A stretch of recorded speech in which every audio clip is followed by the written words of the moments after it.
Stephen Litt is like many other American 12-year-olds. He has a busy calendar full of sports, music lessons, and homework.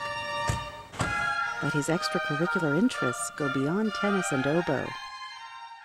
When he was in first grade, Stephen began entering science fairs. By sixth grade, he was ready to get serious. So I got in the car later that day and I said, "Dad, I want to do my science fair project on malaria." He looked at me, turned around the back seat and said, "That is way too dangerous." So I thought to myself, well, what about cancer? Cancer would be cool.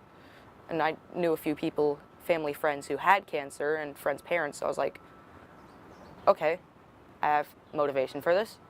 I have an experiment to do. Now let's figure out what I can do. Stephen started looking for something he could use at home to simulate cancer. His research led him to planarians, a type of flatworm, and EGCG, an antioxidant found in green tea, shown to decrease cancer cell growth. Planarians can regenerate amputated parts of their bodies, and Stephen found that bathing the worms in EGCG slowed their regeneration. Because the first project went so well, I decided to use actual cancer in planarians and actual tumors.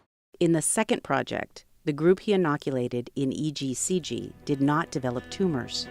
This 12-year-old is being praised for his cancer research. His work began getting media attention, but he was already thinking about phase 3, and that would require a professional lab.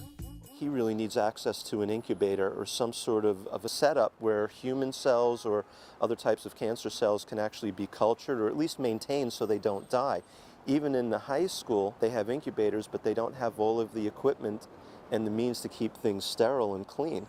Stephen and his parents turned to the National Cancer Institute in Washington, where researcher Dr. Stanley Lipkowitz offered Stephen a chance to present his work and learn about theirs. It's important to mentor people. I think it's important to keep people excited about science. I think it's one of the fundamental things that we do. He challenged Stephen to continue his research.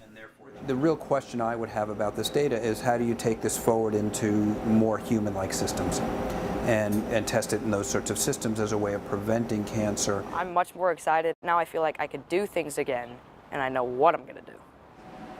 With Dr. Lipkowitz's advice and some inventive new ideas to expand his research, Stephen is gearing up for the next science fair. Bronwyn Benito, VOA News.